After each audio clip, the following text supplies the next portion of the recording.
জন্মের আগে প্রিয় নবী বাবা হারালেন, 6 বছর বয়সে মা হারালেন, 8 বছর বয়সে দাদা হারালেন। এবার আছে শুধু একজন চাচা। এমন চাচা বাবার চেয়েও বেশি আদর করে বিষ্ণু ইসলামকে লালন পালন করলেন। এ আবু তালেবের ভয়ে আবু জাহেল আমার প্রিয় নবীর গায়ে হাত লাগাতে পারে নাই। তার মানে ভালোবাসায় কোনো ভেজাল? ভেজাল আদর্শে। ভেজাল কিসে? শেষ নিঃশ্বাস ত্যাগ করার আগে আবু তালেব অসুস্থ।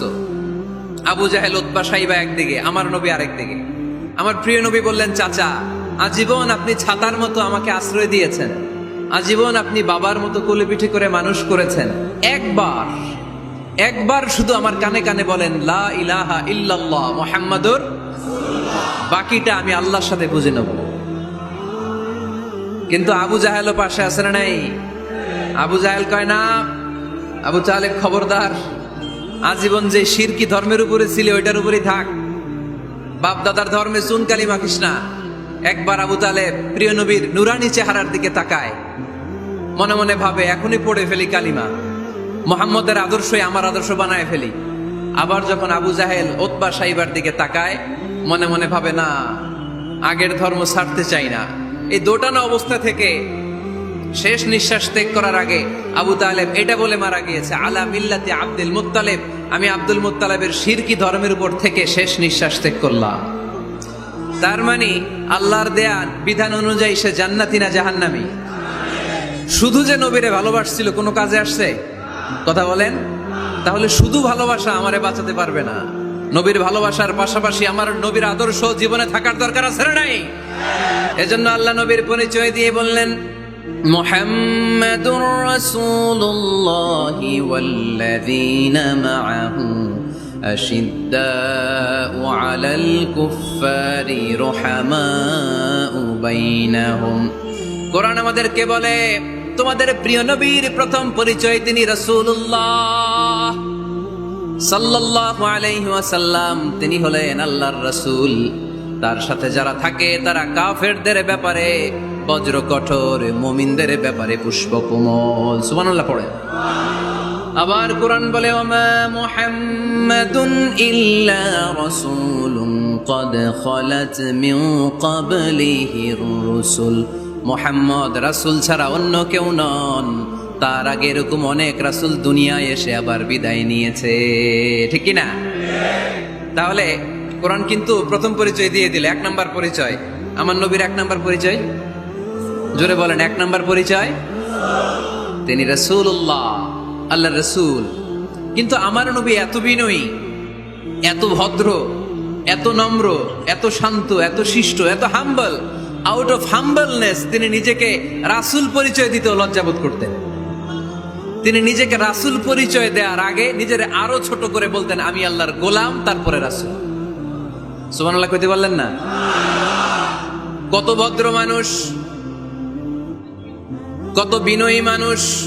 যদিও তিনি রাসূল, এইটা তিনি পরে বলতেন, আগে বলতেন ইন্নী আব্দুল্লাহি ওয়া রাসূলুহু, আমি আল্লাহর বান্দা, তারপরে রাসূল। সুবহানাল্লাহ। ইন্নী আব্দুল্লাহ ওয়া রাসূলুহু, আমি আল্লাহর বান্দা এবং আল্লাহর রাসূল।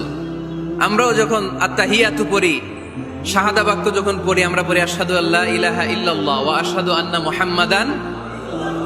একটা হলো আব্দুহু, আরেকটা রাসূলুহু। তিনি আল্লাহর আব্দ, গোলাম, দাস, আবার তিনি রাসূল। তিনি যখন দোয়া করতেন তিনি বলতেন, আল্লাহুম্মা ইন্নী আবদুক ওয়া ইবনু আবদিক ওয়া ইবনু আমাতিক। আল্লাহর কাছে দোয়া করতেন, কাঁদতেন আর বলতেন, আল্লাহ আমি আপনার গোলাম, গোলামের ঘরের গোলাম, বান্দির ঘরের গোলাম। আমার বাবা আব্দুল্লাহ আপনার গোলাম, আমার মা আমিনা আপনার বান্দি, আমার 14 গোষ্ঠী আপনার গোলাম। নাসিয়াতি বিয়াদিক, আমার মাথার চুলের ঝুঁটি আপনার হাতের মুঠোয়। আপনি ডানে টান দিলে আমি ডানে, আপনি বায়ে ঝাঁকুনি মারলে আমি বায়ে। সুবহানাল্লাহ পড়বেন না? কি বিনয়ী রাসূল। তারপরে ওইটা সেকেন্ড পর্যায়ে বলতেন। আগে বলতেন ইন্নী আব্দুল্লাহ, আমি আল্লাহর গোলাম, ওয়া রাসূল, এবং আল্লাহর রাসূল। সুবহানাল্লাহ পড়েন। তাহলে কোরআন প্রথম যে পরিচয় আমার প্রিয় নবীর পরিচয়টা দিল, সেটা হচ্ছে আমার নবী ছিলেন রাসূলুল্লাহ। আওয়াজ করে বলেন, তিনি কি ছিলেন? মুহাম্মাদুন রাসূলুল্লাহ। এটা কোরআনের ভাষ্য। আমার সাথে সাথে পড়েন, মুহাম্মাদুন রাসূলুল্লাহ। মুহাম্মদ সাল্লাল্লাহু আলাইহি ওয়াসাল্লাম হচ্ছেন আল্লাহর রাসূল। তবে তার জীবনের দুইটা ডাইমেনশন। এক ডাইমেনশনে তিনি গোলাম, কার? আর এক ডাইমেনশনে তিনি রাসূল, কার?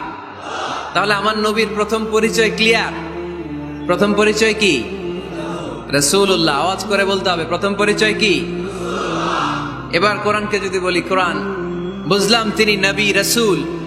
রাসূল তার প্রথম পরিচয়। এবার তার আর কোনো পরিচয় আছে কিনা বলো? কোরআন বলে আছে। তিনি শুধু রাসূল না, তিনি শেষ রাসূল। তিনি শুধু নবী না, তিনি শেষ নবী। He is the last messenger. Adam আলাইহিস সালাম থেকে আরম্ভ করে ঈসা আলাইহিস সালাম পর্যন্ত নবী আসার যে ধারাবাহিকতা, এই ধারাবাহিকতা আল্লাহ তাআলা বিশ্ব নবীর মাধ্যমে ক্লোজ করে দিয়েছেন। ওনার পরে আর কোন নবী আসবে?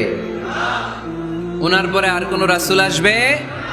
এজন্য কোরআন বলে, মা কানা মুহাম্মাদুন আবা আহাদিম মির রিজালিকুম ওয়ালাকিন রাসূলুল্লাহি ওয়া খাতামান নাবিয়্যিন। খাতামান নাবিয়্যিন, he is the last messenger, শেষ নবী। তারপরে কোনো নবী নাই, তারপরে কোনো রাসূল নাই। এখন যদি কেউ দাবি করে আমি নবী, হ্যাঁ, কি চলবে?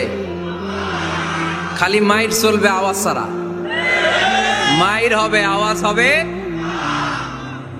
মুসাইলামাতুল কাজ্জাব দাবি করছিল আল্লাহ রাসূল সাল্লাল্লাহু আলাইহি ওয়াসাল্লামের জামানায়, এসে বলে, মুহাম্মদ আর নবুয়া নিসফুন লি নিসফুন লাক। নবুয়তি অর্ধেক আমার, অর্ধেক তোমার, আমারটা আমার বুঝায় দাও। আল্লাহ রাসূল বললেন, তুই তো খুবই খারাপ, তুই শুধু মুসাইলামা না, তুই মুসাইলামাতুল কাজ্জাব, তুই মিথ্যাবাদী ভণ্ড মুসাইলামা। আমার নবী যা করতো নবীরও কপি করতো, ফলো করতো। আমার নবী লোনা পানির কুয়ার মধ্যে ফু দিলে ওই লোনা পানির ওইটাকে মিঠা পানির কুয়া বানাই দিত কে? ও ওর এলাকায় এরকম করতো। লোনা পানির মধ্যে ফু দিলে আগে মানুষ যাও মুখে দিতে পারতো, এখন এটা মুখেও দিতে পারে না। আমার নবী নবজাতক বাচ্চার মাথায় হাত বুলাই দিলে মাথার চুল বেড়ে যেত। তো এই বেয়াদব ওর এলাকায় যে বাচ্চার মাথায় হাত বুলাই দিলে চুল বড় হওয়া তো দূরের কথা, ওই বাচ্চাগুলো ছিল আজীবন টাক মাথা। আবার আমার নবী ফু দিলে গাছের ফলন বেড়ে যেত, ও ফু দিলে গাছ মইরা শেষ। মির্জা গোলাম আহমদ কাদিয়ানি নাম শুনছেন? এই বেয়াদবটাও দাবি করছিল নবুয়তির। টয়লেটের ভেতরে ও পয়রা মরছে, মেথর দিয়ে ওরে টেনে টেনে উঠানো লাগছে। তাই আমার নবীর সাথে বেয়াদবি করলে ওর সাথে ছাড় নাই। চিল্লায় বলো ঠিক কিনা? শেষ নবী, ওনার পরে নবী নাই। ওনার পরে নবুয়তির দাবি করলে ওর খবর আছে। চিল্লায় বলেন ঠিক কিনা? এজন্য আল্লাহ বললেন তিনি হলেন খাতামুন নাবিয়্যিন। ওনার পরে আর কোনো নবী নাই। আমার নবী বলছেন, লা নাবিয়্যা বা'দি ওয়ালা রাসূলা। আমার পরে কোনো নবী নাই, আমার পরে কোনো রাসূল নাই। তবে লাউ কানা বা'দি নাবিয়্যুন লাকানা উমর। আমার পরে নবী হওয়ার যোগ্যতা যদি কারো থাকে, আমার ওমরের ওই যোগ্যতা আছে। প্রভু তুমি বলেছ রাসূল দেবে না, বলনি দেবে না ওমর, বলনি দেবে না হামজা তারিক, খালিদ বিজয় সমর। প্রভু তুমি বলেছ রাসূল দেবে না, বলনি দেবে না ওমর, বলনি দেবে না হামজা তারিক, খালিদ বিজয় সমর। প্রভু তুমি বলেছ রাসূল দেবে না। রাসূল দেবে না, এই কথাটা কার? আমার নবীর পরে আর কোন রাসূল তিনি দিবেন না। তিনি শেষ নবী, তিনি আখিরি নবী। সুবহানাল্লাহ পড়েন। আবার মুসলিম শরীফের বর্ণনায় বিশ্বনবী চমৎকার এক হাদিস বললেন। তিনি বললেন, মাসালি ওয়া মাসালুল আম্বিয়া মিন ক্বাবলি কামাসালি রাজুলিন বানা বাইতান। আমার দৃষ্টান্ত আর আমার আগের সব নবীদের দৃষ্টান্ত ওই ব্যক্তির মতো, যেই ব্যক্তি একটি ঘর বানিয়েছে। কি বানিয়েছে? চমৎকার, চোখ ধাঁধানো সৌন্দর্য দিয়ে এক ঘর। এই ঘরের ভুল ধরার মতো কোনো ভুল নাই। এত ডিজাইন, এত ইন্টেরিয়র ডিজাইন করেছে, লোকজন যেই আসে দেখে বলে বাহ বাহ। দেখে কি বলে? বাহ বাহ, এত সুন্দর ঘর। পুরো ঘরে কোনো ভুল নাই, কোনো খুঁত নাই, একটা জায়গা ছাড়া। সেটা হচ্ছে ঘরের এক জায়গায় ইটের গাঁথুনি দিতে যে এক জায়গায় একটা ইট পড়ে নাই, ওই জায়গা দিয়ে ফাঁকা, শীতের ঠান্ডা বাতাস ঢুকে। সুবহানাল্লাহ কইতে পারলেন না? বিষ্ণুই বললেন, আমার দৃষ্টান্ত আর সব নবীদের দৃষ্টান্ত ওই ব্যক্তির ঘর বানানোর মতো, যে ব্যক্তি সুন্দর ঘর বানালো, তার ঘর যেই দেখে সে বাহবা বলে, কোনো ভুল নাই, কোনো খুঁত নাই, একটা